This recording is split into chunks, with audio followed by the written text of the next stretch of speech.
ఒక రాగి చెంబు నీరు మీ ఇంటి దాగి ఉన్న కష్టాలకు శాశ్వత పరిష్కారం.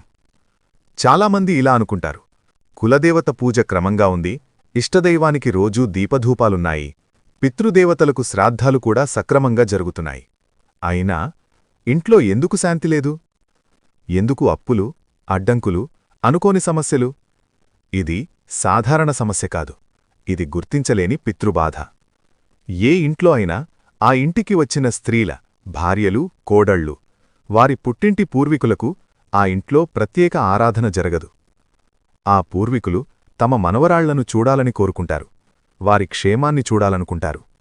కాని అత్తింటి పూర్వీకులు వారిని ఇంట్లోకి కూడా రానివ్వరు. ఈ కారణంగా ఆ ఆత్మలు ఇంటి బయటే నిలబడి బాధపడతాయి. ఆ బాధే ఇంట్లో దాగి ఉన్న కష్టాలుగా మారుతుంది. అమావాస్య రోజు తప్పకుండా చేయాల్సిన పరిహారం. సమయం